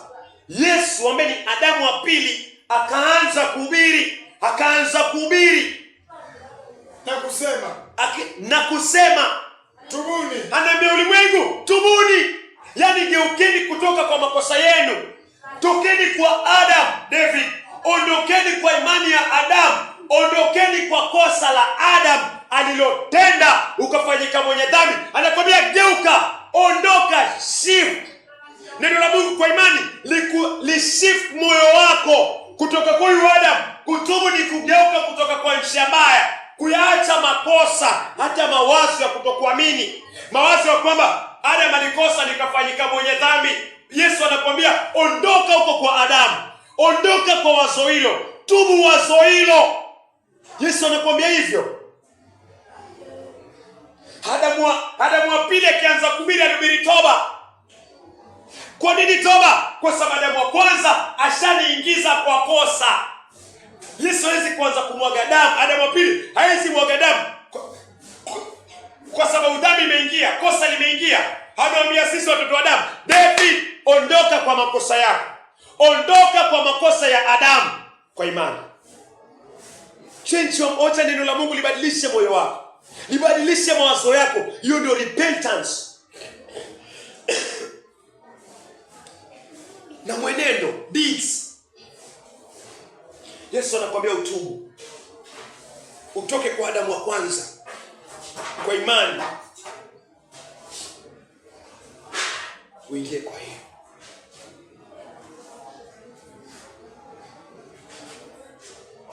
Weza kukaa hapo ukatubu na ukaokoka. Yes. Naweza kuwa nimekaa na nikatubu nikaokoka. Yes, watu wanaokoka wakiwa wamekaa. Watu wanaokoka wakiwa wamesimama wanasikia. Yule mwizi aliokoka akiwa mikono imefungwa, miguu imefungwa, hakuna tendo lolote anaweza kutenda, na alipata toba msalabani na akaokoka. Alibadilisha mawazo ya moyo wake kupitia Adamu wa pili, neno lake. Yesu anakuambia David tu, badilisha mawazo yako, badilisha moyo wako, badilisha moyo wako, alafu mwabudu. So alihubiri toba. Yohana 1:29. Huyu Adamu wa pili, tuwe makini katika Yohana 1:29. Na nitasoma Yohana Warumi. Utasoma Yohana, nitasoma Warumi 5 mstari wa 12. So ni nini tunaangalia? Unaweza kusoma mpendo? Yohana 1 mstari wake ni wa 29. Yohana 1:29. Siku ya pili yake anamwona Yesu anakuja kwake. Yohana anamuona Yesu. Yesu ni Adamu wangapi? Yesu ni Adamu wa pili. Yohana anamuona Adamu wa pili. Yohana anamuona Adamu wa pili anakuja kwake. Yohana akasema, tazama. Yohana anakuambia tazama, Mwana kondoo wa Mungu. Yohana anakuambia tazama, mwana kondoo wa Mungu aichukuae dhambi ya ulimwengu. Aichukuae dhambi. Adamu wa pili anachukua nini David? Dhambi ya ulimwengu. Hii dhambi ya ulimwengu, nani alisababisha ingie? Usitoke Yohana. Usitoke Yohana. Adamu wa kwanza. Yesu anachukua dhambi ya ulimwengu, dhambi ya ulimwengu. Soma kwa makini. Adamu wa pili amekuja kuchukua dhambi ya ulimwengu. Ulimwengu ni nani? Nani alikupatia dhambi? Adamu. Adamu wa kwanza. Adamu wa kwanza alipatia dhambi ulimwengu. Ulimwengu ambaye ni wewe ukabaki na dhambi. Sawa, ukabaki na dhambi. Alafu Adamu wa pili ambaye ni Yesu Kristo. Yesu akaichukua hii dhambi. Yesu anachukua hii dhambi. Ile dhambi ambayo Adamu wa kwanza aliweka ndani ya moyo wako. Ile dhambi ambayo Adamu wa kwanza aliweka kwa moyo wangu. Adamu wa pili anakuja kuiondoa. Ili ile dhambi iliyowekwa kwa Adamu, ili ile dhambi iliyowekwa kwa moyo wetu na Adamu wa kwanza, Adamu wa pili ameiondoa. Ili ulimwengu ambaye ni wewe ubaki bila dhambi ya Adamu wa kwanza. Na huu ndio utukufu. Hii ndio kazi ambayo yule aliyezaliwa na Adamu hangeweza kujibadilisha. Chui hawezi kubadilisha madoa yake. Mungu ameleta Adamu wa kwanza. Umeasi, nimeasi. Adamu wa pili amechukua huo uasi. Acha nisome Warumi 5, alafu utasoma hapa. Hii ni Warumi 5. Hivi vitabu tafadhali Mungu avivivie kwa makini, avivivie na kupe ufunuo, akuokoe na muokoe mwingine yote ambaye anasikiza. So hii ni Warumi 5, mstari wake ni wa 12. Kwa hiyo kama vile dhambi ilivyoingia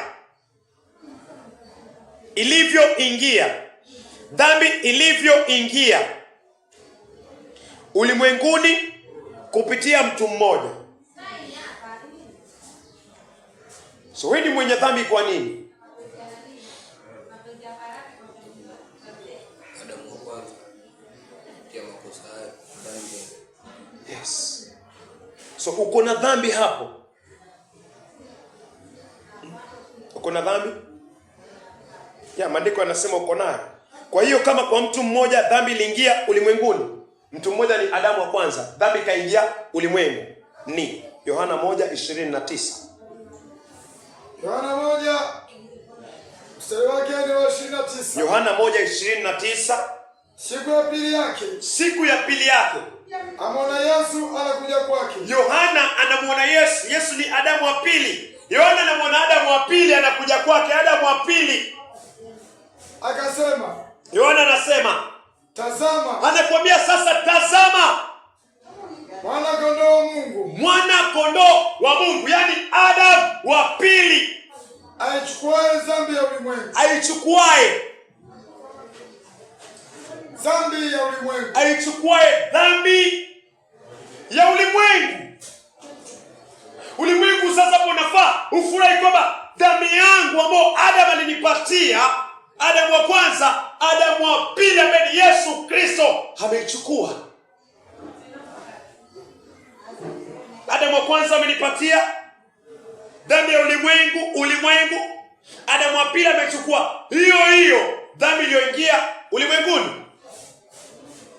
Tumesoma katika Warumi, kwa kosa moja umefanyika mwenye dhambi. Adamu wa pili amekuja kuchukua hiyo kosa moja. Amekupatia kosa moja. Sawa, kosa moja. Si ni sawa? Kosa moja. Kwa hiyo kama kwa kosa moja Adamu iliwafikia wote. Kosa, tazama mwana kondoo wa Mungu ambaye ni Adamu wa pili aichukuaye. Adamu wa pili ambaye ni Yesu anachukua hili kosa moja. kosa Adamu amekupatia wa kwanza, Adamu wa pili anakuja anachukua hiyo kosa moja. Umefanya hesabu 1, Adamu wa kwanza kosa moja, Yesu amekuja kuiondoa minus hiyo kosa moja. Ulimwengu ambaye niwe unabaki na kosa ngapi? Sufuri. Nil. Kosa moja nafanya ingia jehanamu. Kosa hilo Adamu wa pili amechukua. Tena baki na nini? Wabaki na nini? Wabaki na imani na tumaini kwamba kosa ambalo lilikuwa linakupeleka jehanamu, ile umerithi na yale umeyatenda kinyume na amri za Mungu, Yesu amefanya nini? Amezichukua. Yesu alipochukua kosa moja, Yesu alipochukua dhambi zako zote, dhambi zangu zote, matendo yetu yote machafu, Yesu alienda msalabani. Romans, Mungu alihukumu. Romans 8:3. Hiyo kosa moja inahukumiwa hapa. Kosa moja. Hii kosa imekuwa kwa Yesu. Hiyo kosa inahukumiwa kwa mwili wa Yesu Kristo. Inahukumiwa hapa. Inakuwa cancel. Warumi 8 mstari wake ni 3. Ya Warumi 8 mstari wake ni 3. Maana yale yasiyowezekana kwa sheria. Maana yale yasiyowezekana kwa sheria. Vile ilivyokuwa dhaifu. Kwa vile ilivyokuwa dhaifu. Kwa sababu ya mwili. Kwa sababu ya mwili. Mungu kwa kumtoa mwanawe. Kwa kumtuma mwanawe Adamu wa pili. Mungu kwa kumtuma mwanawe mwenyewe. Katika mfano wa mwili. Uliobeba dhambi, ulio wa dhambi. Na kwa sababu ya dhambi. Na kwa sababu ya hii dhambi iliyoingia ulimwenguni, kwa sababu ya hiyo kosa moja, kwa sababu ya hiyo dhambi imekuwa kwa Yesu Kristo. Alihukumu dhambi katika mwili. Mungu alihukumu hiyo kosa moja, hiyo dhambi kwa mwili wa Yesu Kristo.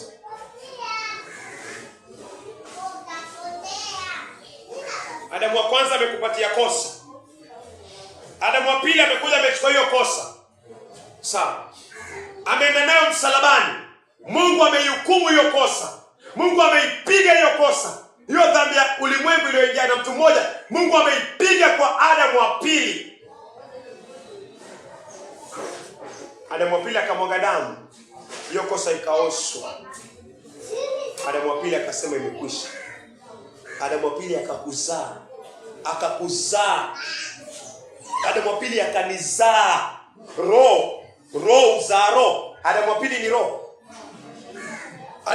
roho. Roho ambaye ni Yesu Kristo. Warumi imesema kuhusiana na Yohana 3:6. Kile kinachozaliwa na mwili ni mwili. Kile kinachozaliwa na roho ni roho. So Yesu kuchukua dhambi na kwa uamini amechukua dhambi. Adamu wa pili amechukua dhambi. Mungu ameipiga dhambi zako zote kwa mwili wa Adamu wa pili. Zimepigwa zote. Adamu wa pili amemwaga damu. Dhambi yako na yangu imeoshwa kwa Adamu wa pili. Imeondolewa mbele za macho za Bwana. Damu ya Yesu imesafisha kila dhambi ya Adamu na zile umetenda kinyume na amri za Mungu. Damu ya Yesu Kristo imeosha zote mbele za Bwana. Anakuita uamini.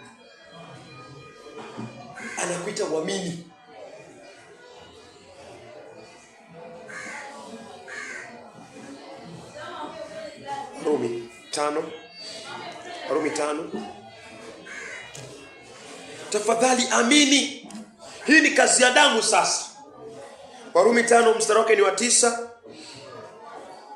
Warumi 5 mstari wake ni 9.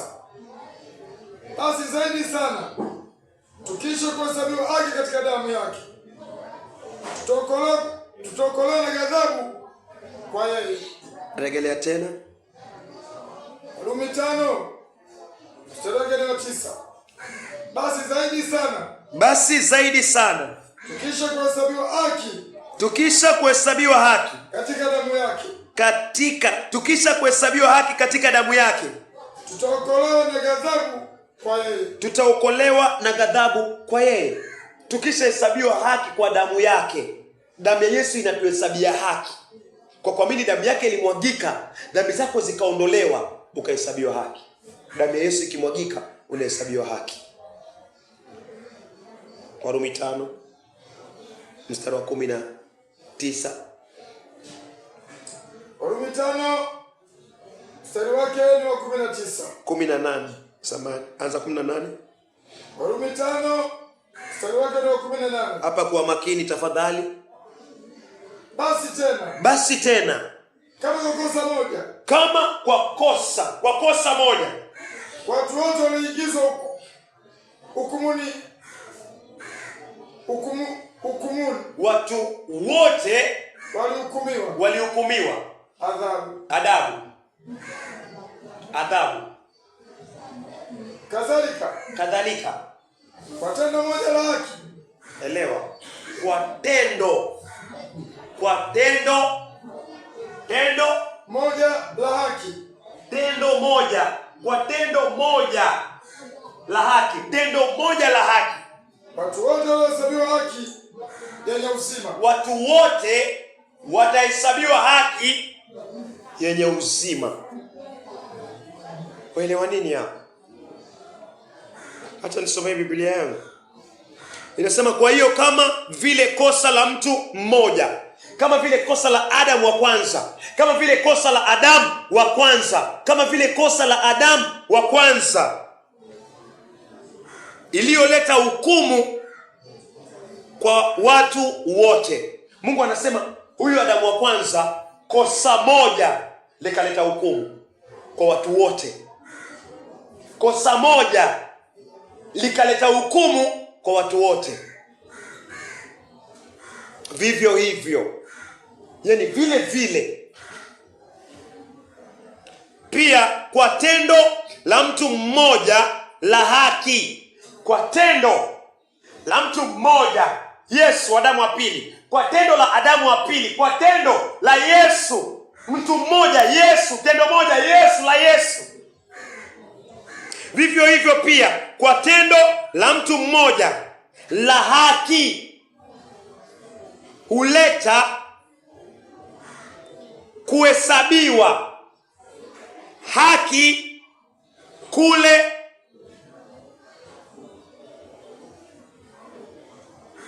kuletao uzima kwa wote. So Mungu anasema tendo moja la Adamu wa kwanza la kuasi limekufanya mwenye dhambi. Hili kosa moja limekufanya mwenye dhambi. Mungu anasema hivyo hivyo tendo moja la haki la Yesu, tendo moja la haki la Adamu wa pili, hili tendo la Adamu wa pili amelitenda, Mungu anasema limekuhesabia haki. So matendo ni mangapi hapa? Mawili.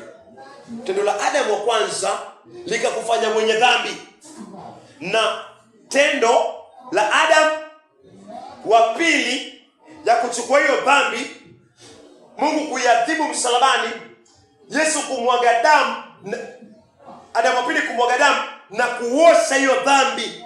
Mungu anasema hili tendo la Adamu wa pili la haki, unapoliamini unafanyika mwenye haki. Unaamini tendo la nani? Na Adamu wa kwanza ukafanyika mwenye dhambi, yes. Adamu wa pili anakuambia tubu. Geuka kutoka kwa mawazo yako, geuka kutoka kwa Adamu wa kwanza na njia zake. Halafu amini kwamba dhambi zako zimewekwa kwake. Amezibeba kwa mwili wake na zikapigwa pale msalabani na Mungu. Hiyo kosa moja, hiyo dhambi iliyoingia ulimwenguni ikapigwa kwa mwili wa Adamu wa pili, akaiosha na damu yake mwenyewe. Mungu akasema kwa tendo moja la Adamu wa pili la haki, wale wanaamini damu ya Adamu wa pili, dhambi zao zinaoshwa, zinaondolewa, alafu wanahesabiwa haki.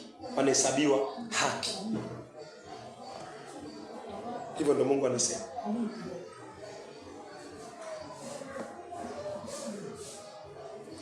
So haki yako yatokana na dhambi yako, yatokana na tendo la Adamu wa kwanza.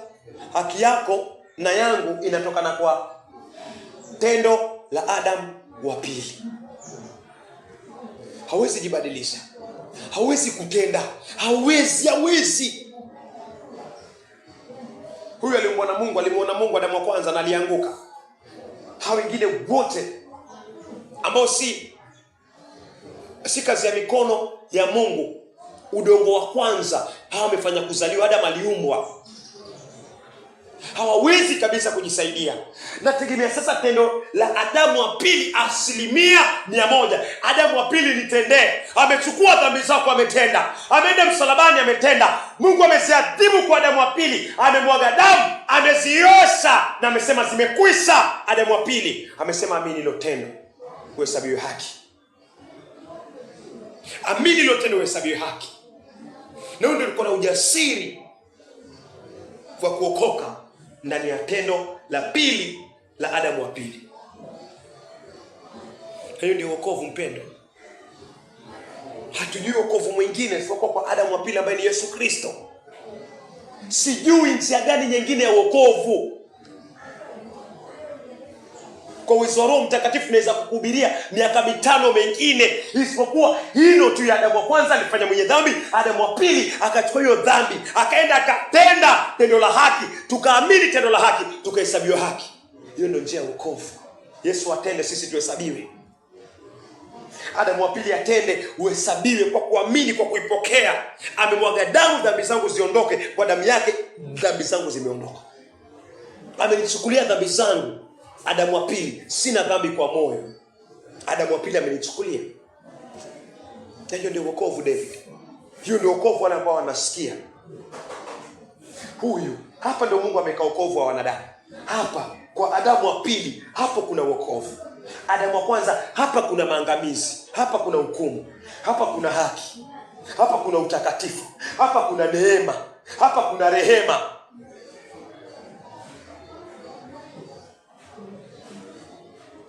Nifanye nini nipate kuokoka? Yesu anakuambia geuka kwa njia zako mbaya, geuka kwa Adamu, alafu muamini. Amini tendo la Adamu wa pili. So Yesu alituzaa mara ya pili, roho za roho. Yesu ni roho, Adamu wa pili ni roho, ilizaa roho. Waraka wa kwanza wa Petro 3:1-3. Mungu akizipiga dhambi zetu kwa mwili wa Yesu Kristo, Yesu anamwaga damu. Na ishara ilionekana pale msalabani ni ya mwanamke akiwa anajifungua. Juzi mke wangu amejifungua juzi na nimeona hizo ishara. Maji alianza kutoka kwanza saa 6 za usiku. Huko tukifanya maandalizi kama masaa 2 hivi, tena maumivu ndio akaendelea kuchukua. Halafu kile ambacho kilienda kutokea kule ni damu pia ilitoka. Maji alitoka kwanza, halafu damu pia ikatoka. Halafu mtoto akazaliwa, mtoto anaitwa salvation, anaitwa wokovu. Na hii basi fanyike imani. Mkiomba alikuwa na maumivu saa 6 usiku. Nimelala pia naumwa na amsha. Maji yamepasuka. Maji alitoka. Halafu baadaye damu ikatoka, mtoto akaonekana. Mtoto anaitwa wokovu. Mungu akupatie wokovu kwa ufunuo. Yesu akikuwa msalabani, Adamu wa pili akikuwa msalabani, hajutii, hafanyi makosa. Yuko pale, anajua anafanya kazi kamilifu. Dhambi zako amezibeba, zangu amezibeba. Anadungwa mkuki, maji yanatoka na damu inatoka. Ikishiria wale wamezaliwa kwa Adamu wa kwanza, wamezaliwa kupitia mama ambaye anaitwa Hawa venye anazaa ndio venye mamako alikuzaa. Mke wangu anazaa, mamangu alinizaa. Hawa alizaa kupitia nini? Kupitia damu. Okay, kupitia maji na kupitia damu watoto wanazaliwa, tumezaliwa mara ya kwanza. Mungu alichukua ubavu wa Adamu wa kwanza, akamtengeza mwanamke. Mwanamke anajifungua kwa maji na damu inatoka, tunaonekana watoto wa damu, waasi. Mungu akamweka Yesu msalabani. Mungu akaruhusu Yesu achomwe ubavu. Mali Adam wa kwanza, Mungu alichukua ubavu akatengeza mwanamke kwa damu na maji, sisi tukazaliwa watoto wa Adamu wa kwanza. Mungu akamchukua Yesu, Adamu wa pili, akachukua dhambi zako zote, akaziweka kwa Adamu wa pili, akamweka msalabani, akaruhusu mkuki uende pale kwa ubavu wake, ubavu. Maji ikatoka, damu ikatoka. Ishara gani? Hatujazaliwa sasa kwa Adamu wa kwanza, tumezaliwa mara ya pili kupitia Adamu wa pili. Ishara ni maji na damu. Nipokee kwa damu ya Yesu Kristo, nimezaliwa, nimetengwa. Mamangu akinizaa maji alitoka, damu ikatoka. Mtoto wa nani? Wa Adamu. Kwa nini? Eve alitoka kwa ubavu wa Adamu, kwa ubavu wa Adamu wa kwanza. Mungu anamleta Yesu Kristo, Adamu wa pili. Anamuinua Yesu Kristo msalabani. Mungu anaruhusu. Yohana, tafadhali kabla tufikie hapo, Yohana 19. Yohana 19 mstari wa 34. Yesu anapigwa ubavu, Adamu wa pili anapigwa ubavu pia. Adamu wa pili anapigwa ubavu, damu inatoka, maji inatoka. Ishara ya kwamba Adamu wa pili ametuzaa mara ya pili kwa damu na kwa maji, kwa uhai wake.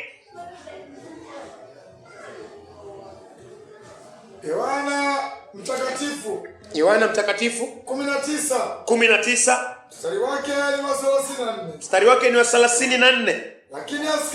Lakini askari mmojawapo alimchoma ubavu kwa mkuki. Mmojawapo alimchoma Yesu ubavu kwa mkuki. Na mara ikatoka damu na maji. Kwa ubavu wa Yesu Kristo kukatoka maji na kukatoka damu. Adamu wa pili akatoa maji na damu. Maji na damu ni ishara ya kiumbe kimezaliwa. Waraka wa Petro wa kwanza 1:3. Maji na damu kwa Adamu wa kwanza ni watoto wa asi. Maji na damu kwa Adamu wa pili ni watoto waliozaliwa katika roho. Yesu pia anatoa damu na maji. Waraka wa kwanza wa Petro 1:3. Mstari wake ni wa 3. Ahimidiwe Mungu. Ahimidiwe Mungu. Baba wa Bwana wetu Yesu Kristo. Baba wa Bwana wetu Yesu Kristo. Ambaye kwa rehema zake nyingi alituzaa mara ya pili. Yesu Kristo alituzaa mara ya pili. Ili tupate tumaini lenye uzima kwa kufufuka kwake. Yesu Kristo katika wafu. Mungu anasema Yesu Adamu wa pili ametuzaa mara ya pili. Ishara msalabani, akapigwa mkuki, damu ikamwagika. Maji yakamwagika, damu ikamwagika. Mungu anasema kwa maji na damu ni ishara. Ishara gani? Kile kilichozaliwa kwa Adamu wa kwanza kupitia Hawa, kutoka kwa ubavu wa Adamu wa kwanza, Mungu alimtengeza mwanamke. Mwanamke akijifungua sisi ni maji na damu. Watoto waliozaliwa kwa Adamu wa kwanza wenye dhambi wako chini ya hukumu, wako chini ya adhabu kali ya ziwa la moto. Mungu anasema yale yaliyofanyika kwa Adamu wa kwanza na yapeleka kwa Adamu wa pili. Adamu wa pili anachukua kila dhambi yako na yangu, kila uovu wako na wangu, anafagia zote za ulimwengu, anazilipa msalabani. Ishara anapigwa mkuki, damu, maji yanatoka, damu inatoka. Mungu anasema nini?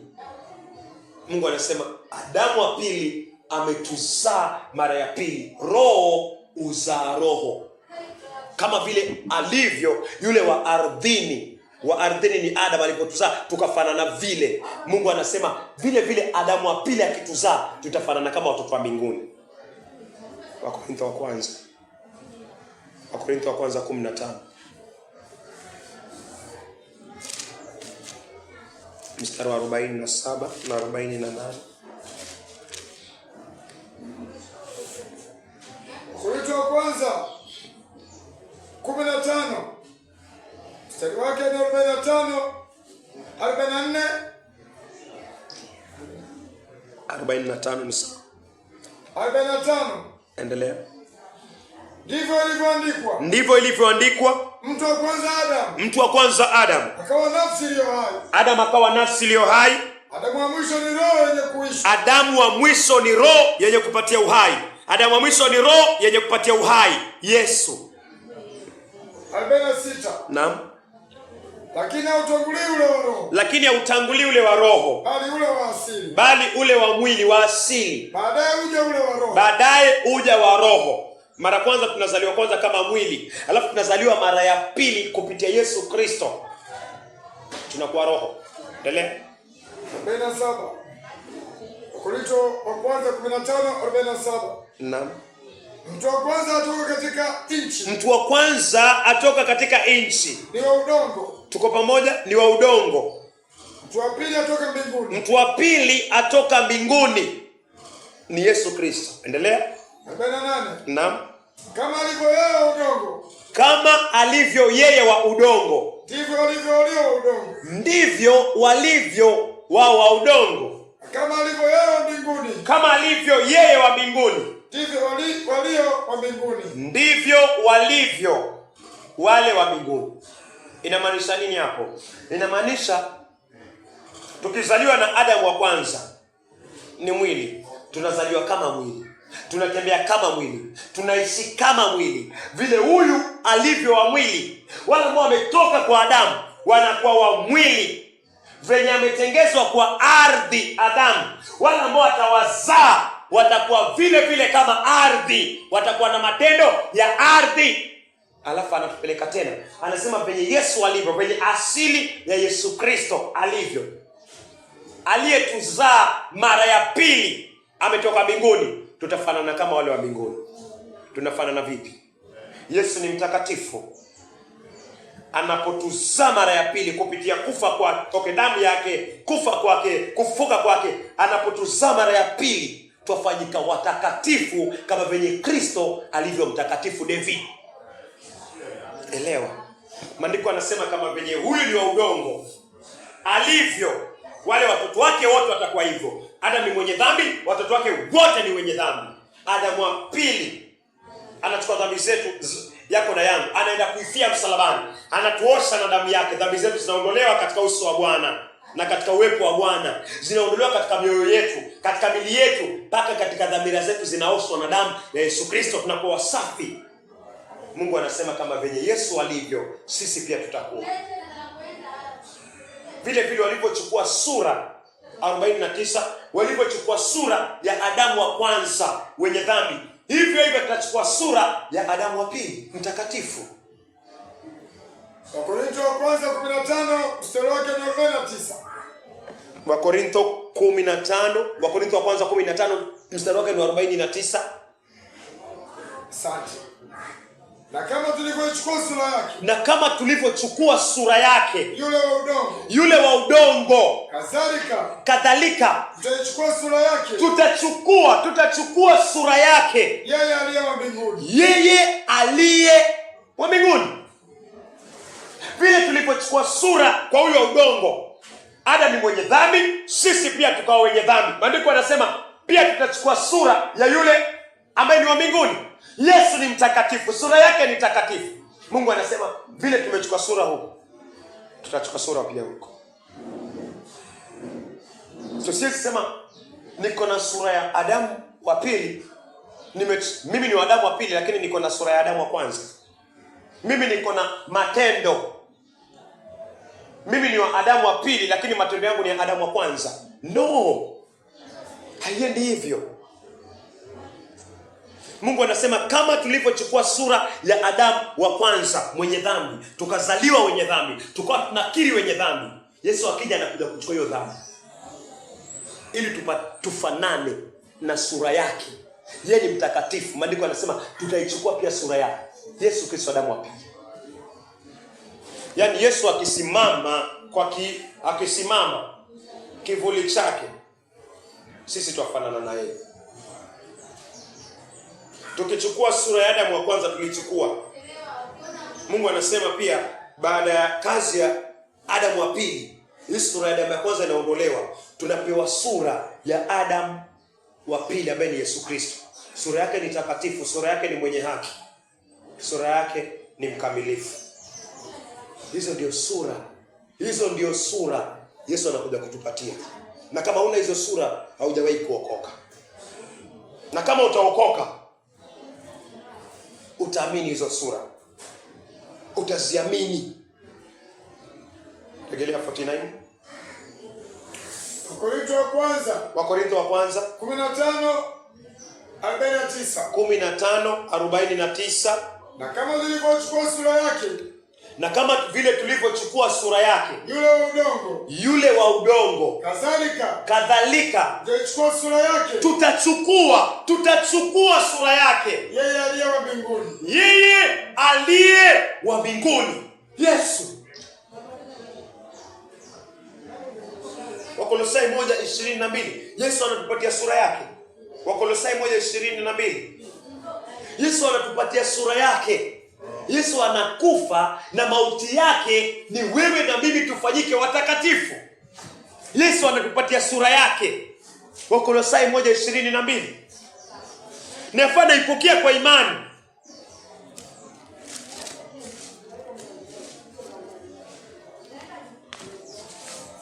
Wakolosai 1 mstari wake ni wa 22. Ya lazima uamini hivi ndio hii sura ingie ndani ya moyo wako. Katika mwili wa nyama yake. Katika mwili wa nyama yake ya Yesu. Kwa kufa kwake. Kwa kufa kwa Adamu wa pili. Kwa kufa kwa Yesu Kristo.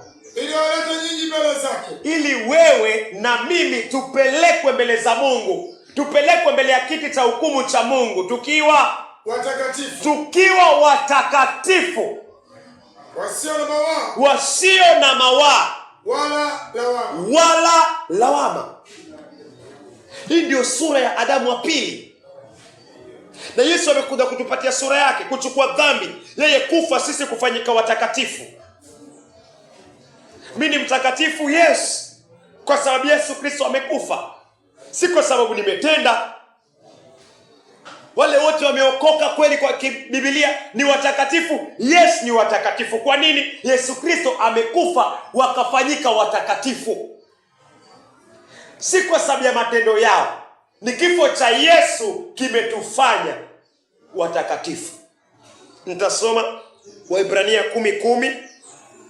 Hii Biblia yangu inasema katika mapenzi hayo, Waebrania 10:10, katika mapenzi hayo, mapenzi ya Mungu, sisi tumetakaswa. Mungu anasema umetakaswa na kufanywa watakatifu kwa njia ya sadaka ya mwili wa Yesu Kristo aliyeutoa mara moja tu. Tarejelea tena, wacha ingie ndani ya moyo wako na wangu vile vile na wenu. Waebrania 10:10, katika mapenzi hayo sisi tumetakaswa. Kutakaswa inamaanisha umeoshwa na damu ya Yesu Kristo, umetengwa mbali na dhambi. Nimetengwa mbali na dhambi, kutakaswa na kufanywa, si unajifanya, na kufanywa watakatifu kwa njia ya sadaka, si kwa njia ya matendo yako, kwa njia ya sadaka ya mwili wa Yesu Kristo. Yesu aliyeutoa mara moja tu. Tumefanyika watakatifu kama vile alivyo wa mbinguni, ndivyo watakavyokuwa wale ambao watazaliwa kwa yule ambaye ni wa mbinguni. Yesu ni mtakatifu, Mungu ni mtakatifu. Wale ambao Yesu anawazaa kupitia damu yake, kufa, kuzikwa na kufufuka, wanakuwa watakatifu 100%. Kwa nini? Kwa sababu Yesu Kristo amewazaa. Kwa sababu Yesu Kristo amekufa, dhambi zao zikaondolewa. Si kwa sababu ametenda, ni kwa sababu Yesu ametenda. Na wanaamini ile tendo la Yesu, wanafanyika watakatifu, wanakuwa na pumziko. Ni kwa sababu wanaamini Yesu akitenda Mungu atapokea. Sisi tukitenda Mungu atakataa. So mimi naambiwa nisitende, unaambiwa usitende. Amini ile Yesu ametenda na utakubaliwa. Ndio hiyo utakatifu. So paka hapo na tumai mikono ya Mungu itakuwa juu yako na juu yale wengine wote wamesikia.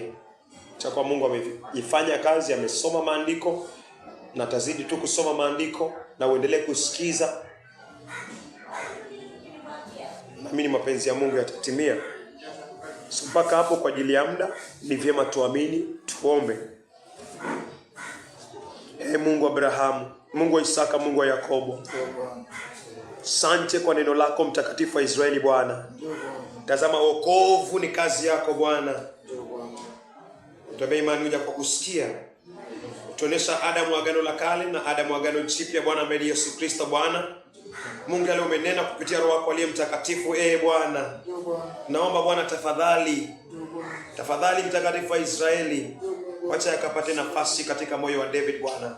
Wacha yakapate nafasi katika mioyo ya wengine wote ambao wamesikia injili, wametubu na wakaiamini Bwana, katika jina la Yesu Kristo Bwana. Mungu mlinzi anaweza linda usiku mzima, na kama wewe utalinda Bwana itakuwa ni kazi bure. Mjenzi Bwana anaweza jenga siku nzima, lakini kama Bwana utajenga itakuwa ni kazi bure Bwana. Mungu tunashuka tukitambua kwamba sisi tunapojenga, sisi tunapolinda Bwana ni kazi bure. Tuhurumie Bwana, tusifanye kazi hiyo bure Bwana. Ndio maana tunakualika wewe Bwana kuwa mjenzi, wewe kuwa mlinzi Bwana wa neno lako ndani ya mioyo ya watoto wako Bwana. Tazama wale walio Tanzania Bwana, wafikie. Wale walio katika mitandaoni wafikie Bwana. Zaidi yote Bwana, nenda ukazungumze na David Bwana. Mungu tunakuomba tafadhali, rehema na neema zako kutoka mbinguni Bwana. Yesu uliyekaa mkono wa kuume Bwana, okoa nafsi hii Bwana. Itukuze Bwana tafadhali, okoa nafsi hii Bwana. Vile ulipompatia ahadi yule mwizi pale msalabani kwamba leo utakuwa naye paradiso Bwana. Yesu, najua siku yako ya wokovu, nasema kuokoa na mwanadamu ni leo Bwana. Mungu nenda ukatende Bwana. Mungu mpatie toba katika ukamilifu Bwana, na kugeuka kwa Adamu wa kwanza, kugeuka kutoka kwa mwenendo wa Adamu wa kwanza, kubadilisha mawazo ya Adamu wa kwanza na kupokea kutoka kwa Adamu wa pili Bwana. Mungu nenda ukampatia ufunuo ambao utamuokoa Bwana, katika jina la Yesu Kristo Bwana. Mungu asante kwa kuwa umetenda, asante kwa kuwa umenena Bwana. Asante kwa ushirika huu wako Bwana. Mungu hakika kila neno unataka Bwana lihubiriwe Bwana, tusaidie Bwana ili lipate kuwafikia hiki kizazi na hata vizazi vingine kwa ajili ya utukufu wa jina lako Bwana. Mungu nenda ukakutane vile ulivyofungua moyo wa Lydia Bwana, ulivyofungua moyo wa Roda Bwana, ulivyofungua mioyo Bwana wa Dorcas Bwana, ulivyofungua moyo wa Cornelio Bwana, ulipofungua moyo wa yule Jelia, yule Centurion Bwana, ulivyofungua moyo wa yule Akida Bwana, ulivyofungua moyo wa Zakayo Bwana, ulivyofungua moyo wa Mary Magdalene Bwana, ulivyofungua moyo Bwana wa Paulo Bwana, Sauli aliyekuwa muuaji Bwana. Mungu nenda ukafungue moyo Bwana, nenda ukafungue mioyo Bwana, moyo wa David Bwana kaufungue Bwana, katika jina la Yesu Kristo. Acha nuru ya wokovu ikaangae katika moyo wake Bwana, na tutajua kwamba ni Mungu uliyetenda kazi hiyo Bwana na wengine wote.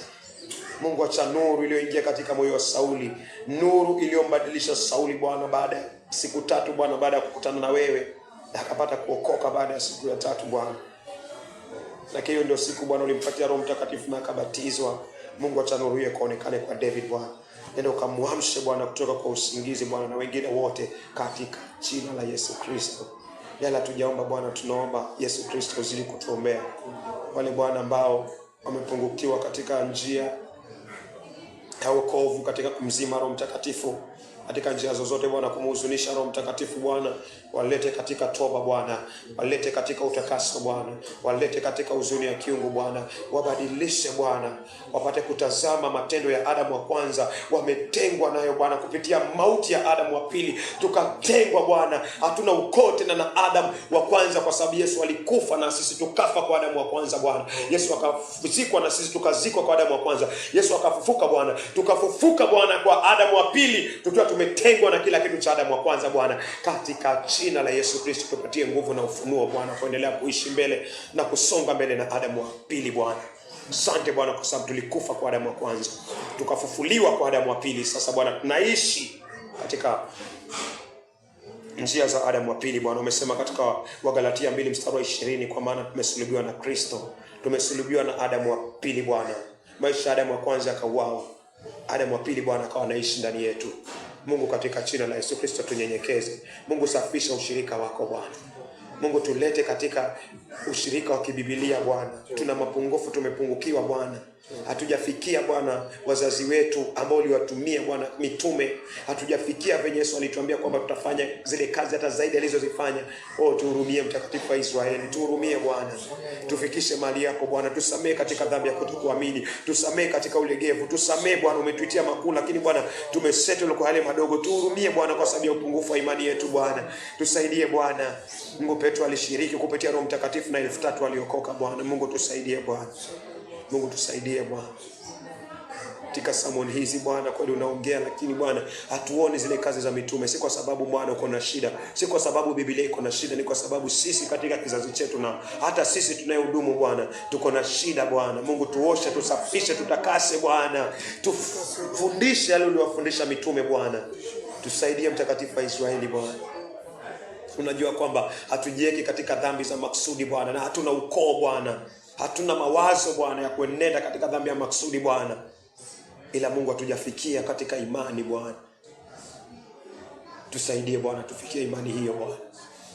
Mungu, tunajua kwamba unatuongoza kwa utakatifu na amri zako Bwana, na tunaukona matendo yote ya giza Bwana. Hatuyapendi, tunayachukia kwa sababu iliyo ndani yetu yalikuwa pale msalabani, na tunafanya uadui nayo Bwana. Sasa Bwana tunaomba ongeze kiwango cha imani ndani yetu. Tupatie muda mwingi wa kukutana na wewe. Tuongeleshe Bwana ulivyomtumia hata Kornelio malaika Bwana. Tusaidie Bwana. Tutumie Bwana ili kwa nafsi za wengi. Asante kwa Bwana, hatuna shaka kwamba unaenda kutenda katika mioyo ya wenye dhambi.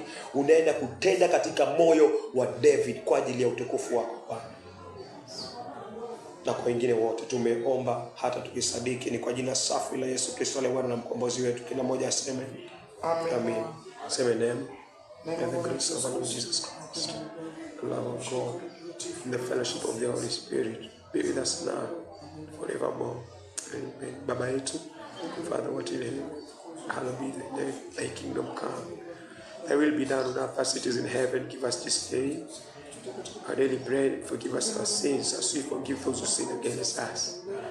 Lead us not into temptations, but deliver us from the evil one. For thine is the kingdom, the power and glory forever and ever. Amen.